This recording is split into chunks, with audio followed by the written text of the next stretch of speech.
இந்த வீடியோவில் நாங்கள் வந்து ஒரு ஏசி வந்து சர்வீஸ் பண்ண போகிறோம். அதை தான் இந்த வீடியோவில் நாங்கள் வந்து பண்ண போகிறோம். இதுதான் கூலிங் ஆயில். பார்த்தோம்னு சொன்னால் சரியான டஸ்ட்டாக இருக்குது.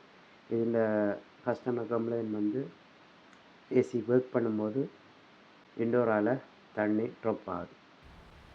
ஓகே, ஃபுல்லாக இதை வந்து கலட்டுவோம். ட்ரெயின் லைனை கலட்டுறோம்.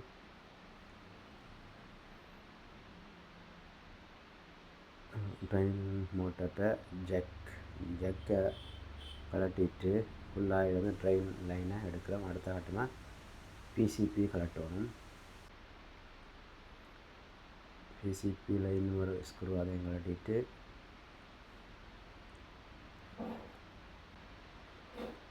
Okay, PCB கலட்டியாச்சு. பிசிபியில் உள்ள ஜெக்கோட ஃபேன் மோட்டர் ஜெக், சென்சர் ஜெக் எல்லாத்தையும் வந்து நாங்கள் வந்து கலட்டணும்.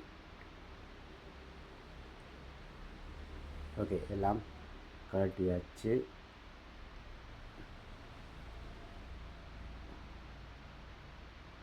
அடுத்த வந்து பவர் சப்ளை, இண்டோருக்கான பவர் சப்ளை வந்து நாங்கள் வந்து கலட்டி எடுக்கணும். இந்த கூலிங் ஆயிலை கலட்டும் போது கேர்ஃபுல்லாக கலட்டணும். ஏனென்றால் இந்த கூலிங் ஆயிலில் டேமேஜ் வரக்கூடாது. டேமேஜ் வந்துன்னு சொன்னால் அதை வந்து சரி செய்கிறது சரியான கஸ்டமர்னால் பாருங்கள், சரியான டஸ்ட். பின்பலம் வந்து டஸ்ட் கூட, முன்னுக்கு டஸ்ட் குறைவு. ஏன் இது வந்து தண்ணி ஒழுகுன்னு சொன்னால் பாருங்கள், ட்ரெயின் லைன் பைப் எல்லாத்தையும் வந்து எலி வந்து கடிச்சிட்டு. ஓகே, அடுத்த வந்து மோட்டரை கவரை வந்து கலட்டி எடுத்து மோட்டரையும் ப்ளோவரையும் வந்து தனித்தனியாக எடுக்கணும்.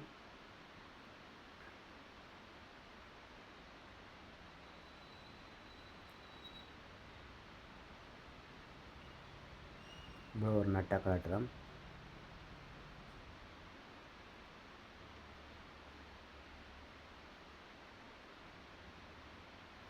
கவர் எடுத்தாச்சு. ஓகே, முதல்ல வந்து ப்ளோவரை தூக்கி எடுத்துட்டு மோட்டரை எடுப்போம். ஓகே, ரெண்டும் தனித்தனியாக வந்துட்டுது. ப்ளோவரில் ஒரு நார்மல் டஸ்ட் தான். இண்டோரோட ஒப்படைக்க ப்ளோவரில் டஸ்ட் வந்து குறைவு. இந்த கூலிங் ஆயிலை நாங்கள் வந்து சர்வீஸ் பண்ணும்போது கேர்ஃபுல்லாக சர்வீஸ் பண்ணணும். ஏன் கேர்ஃபுல்லாக சர்வீஸ் பண்ணணும்னு சொன்னால், நாங்கள் வந்து சர்வீஸ் பண்ணும்போது இந்த கன்னை வந்து ஸ்ப்ரே மோட்டில் வச்சு சர்வீஸ் பண்ணணும். ஏன் ஸ்ப்ரே மோட்டில் வச்சு சர்வீஸ் பண்ணணும் என்றால், நாங்கள் வந்து மற்ற மோட்டில் வச்சு சர்வீஸ் பண்ணோம்னு சொன்னால் கூலிங் ஆயில்கிட்ட இந்த விங்ஸ்கள் எல்லாம் வந்து டேமேஜ் ஆகும். டேமேஜ் ஆகினா அதை திருப்ப பழைய நிலையை கொண்டு வர்றது சரியான கஷ்டம். அப்படி கஷ்டப்பட்டு பழைய நிலையை கொண்டு வந்தாலும் அது ஒரிஜினல் மாதிரி இருக்காது. அதனால் எப்போவுமே வந்து நான் வந்து கூலிங் ஆயிலை வந்து சர்வீஸ் பண்ணும்போது கன்னை வந்து ஸ்ப்ரே மோட்டில் வச்சு சர்வீஸ் பண்ணணும். அதே போல் கன்னை வந்து பக்கத்தையும், கூலிங் ஆயிலுக்கு பக்கத்தையும் வச்சு சர்வீஸ் பண்ணக்கூடாது.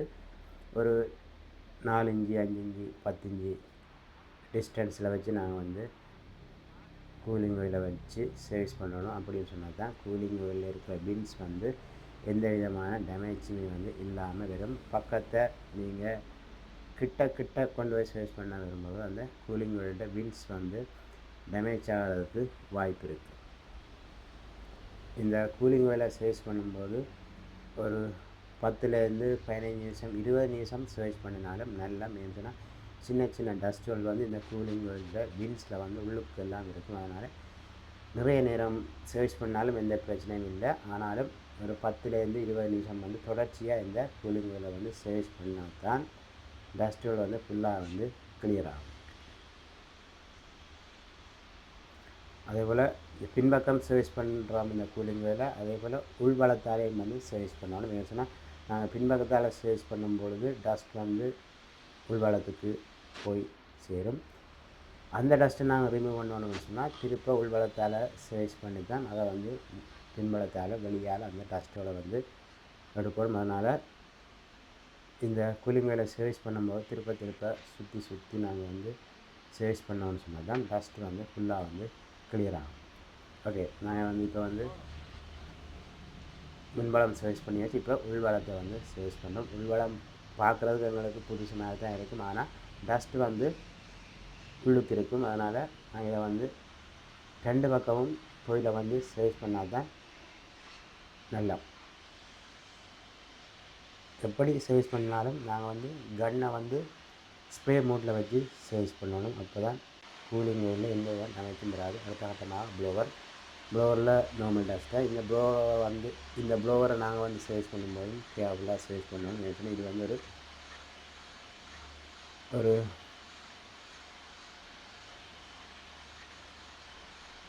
ஒரு கண்ணாடி டைப் மாதிரி தான். விழுந்தேன்னு சொன்னால் உடையும். வடிவேல் சொன்ன மாதிரி தான், சல்லியாக நுழைச்சிட்டாங்கிற மாதிரி தான். விழுந்தேன்னு சொன்னால் சல்லியாக நெருங்கும். இதை வந்து திருப்ப ஒன்றுமே செய்யலாது. அதை உடைஞ்சதை நாங்கள் வந்து எறிஞ்சு போட்டு புதுசாக பண்ணணும். அதனால் இந்த ப்ளோவரை நாங்கள் வந்து சர்வீஸ் பண்ணும்போது கேர்ஃபுல்லாக சர்வீஸ் பண்ணணும். ப்ளோவரை சர்வீஸ் பண்ணும்போதும் கன்னை வந்து நாங்கள் வந்து ஸ்ப்ரே மோட்டில் வச்சு சர்வீஸ் பண்ணணும்னு சொன்னால் தான் எல்லா டஸ்ட்டுமே வந்து கிளியர் ஆகும். ப்ளோவரை சர்வீஸ் பண்ணும்போதும் 2 வளமாக சர்வீஸ் பண்ணணும். கீழ் வளத்தாலையும் சர்வீஸ் பண்ணணும், அதே போல் மேல் வளத்தாலையும் சர்வீஸ் பண்ணணும்னா தான் டஸ்ட் வந்து போகும். அடுத்தது வந்து கவர். இதை சர்வீஸ் பண்ணும்போது நாங்கள் வந்து கன்னை எந்த மூட்லையும் வைக்கலாம். கன்னை வந்து நாங்கள் ஸ்ப்ரே மூட்டாகவும் பாதிக்கலாம், அல்லது எந்த மாதிரியும் பாதிக்கலாம். இது எந்த பிரச்சனையும் இல்லை. ஏன்னு சொன்னால் இது வந்து ஸ்ப்ரே மோட்டில் வச்சாலும் நார்மல் மோட்டில் வச்சாலும் எந்த பாதிப்பும் வந்து வரப்போவதில்லை. இதை சர்வீஸ் பண்ணும்போது நாங்கள் வந்து திருப்பி சர்வீஸ் பண்ணணும். ஏன்னு சொன்னால் இதுலேயும் வந்து அதிகமான டஸ்ட்கள் வந்து இருக்கும். அதே போல் இந்த கவருக்கு பின்னால் சின்னதாக ஒரு ட்ரெயின் லைன் இருக்குது, அதையும் நாங்கள் வந்து சர்வீஸ் பண்ணணும். ஏன்னு சொன்னால் சின்ன டஸ்ட்கள் வந்து இதுக்கு ஒரு சின்ன ஒரு ட்ரெயின் லைன் இருக்குது, அந்த ட்ரெயின் லைனில் வந்து வச்சுருக்கும். அதை நாங்கள் சரியாக க்ளீன் பண்ணாட்டிக்கும் தண்ணி ஒழுகும். அடுத்தது இண்டோர் மோட்டர் தான் கவர். அதில் டஸ்ட் இல்லை. இது வந்து கவர், ஃபில்டர் வச்சு வர கவர். இதையும் சர்வீஸ் பண்ணும்போது நாங்கள் வந்து கீறுப்படாமல் எந்த விதமான டேமேஜ் ஆகாமல் கன்னை வந்து ஸ்ப்ரே மோட்டில் வச்சு சர்வீஸ் பண்ணோம்னா எந்த விதமான பிரச்சனையும் வந்து வராது. ஈஸியாக இதில் உள்ள டஸ்ட் வந்து போகும். ஸ்ப்ரே மோட்டில் வச்சு நாங்கள் இதை வந்து எப்போதும் வந்து சர்வீஸ் பண்ணுவோம்.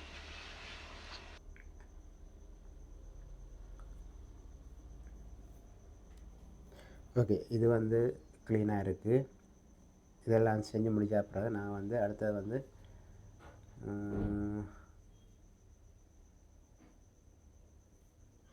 ஓகே இது ஓகே. அடுத்தது வந்து நான் வந்து ட்ரெயின் லைனை வந்து சர்வீஸ் பண்ணுவேன். ட்ரெயின் லைனில் ஒரு நார்மல் டஸ்ட் தான் இருக்குது. ட்ரெயின் லைனும் நார்மலாக இருக்குது, அதை செஞ்சாச்சு. ஓகே, ப்ளோவர் எல்லாம் பிடிச்ச பிறகு ப்ளோவரால் இந்த இதில் உள்ள தண்ணியெல்லாம் எடுத்த அப்புறம் நாங்கள் இதை வந்து ஃபிக்ஸ் பண்ணணும். ஃபிக்ஸ் பண்ண போது முதல்ல வந்து மோட்டர், அடுத்த கட்டமாக blower.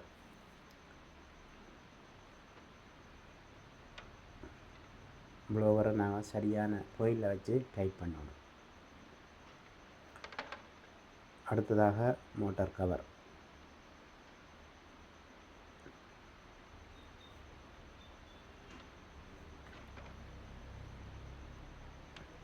Okay, motor cover fix பண்ணியாச்சு. கூலிங் ஆயில் இதை நாங்கள் ஃபிக்ஸ் பண்ணும்போது கேர்ஃபுல்லாக இருக்கணும். ஏன்னு சொன்னால் இதை வந்து கலட்டும் போதும் கேர்ஃபுல்லாக இருக்கணும், பூட்டும் போதும் கேர்ஃபுல்லாக இருக்கணும். பூட்டும் போதும் இந்த கூலிங் ஆயிலில் வந்து எந்த விதமான டேமேஜும் வந்து வரக்கூடாது. அப்படி டேமேஜ் வந்ததுன்னு சொன்னால் பெரிய ஒரு பிரச்சனை.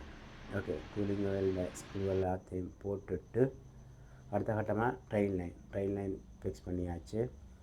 ட்ரெயின் லைன் ஸ்க்ரூ எல்லாத்தையும் போடணும். Okay, train line ton.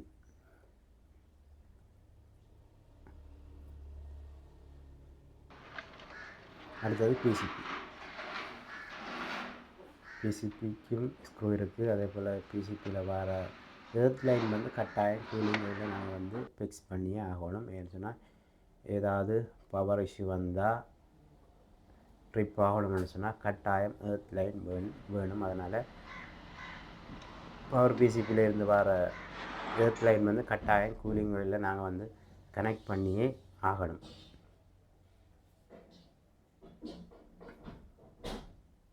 Okay, பிசிபின் screw பூட்டிட்டு ஓகே டன் பூட்டியாச்சு.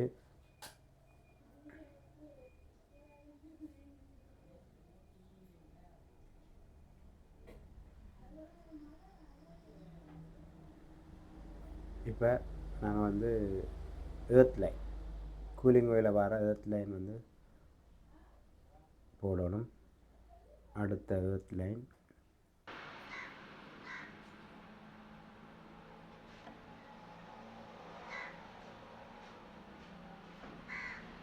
அடுத்தது ஏர் சென்சர்.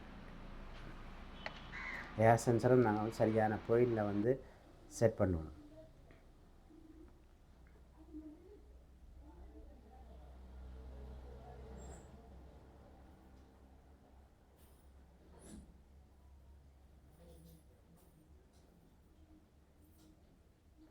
ஓகே, எல்லா ஏர்த் லைனும் கொடுத்தாச்சு. இப்போ பாருங்கள் எல்லாம் வந்து ஃபிக்ஸ் பண்ணியாச்சு.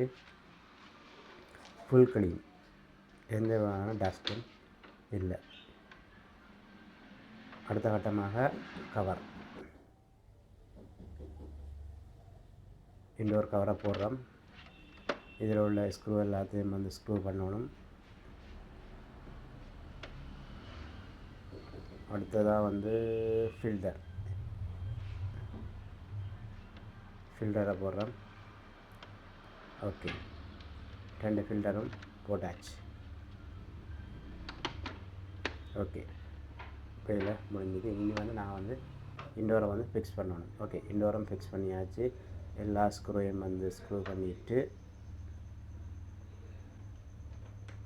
ஓகே, எல்லா ஸ்க்ரூவையும் வந்து ஸ்க்ரூ பண்ணியாச்சு.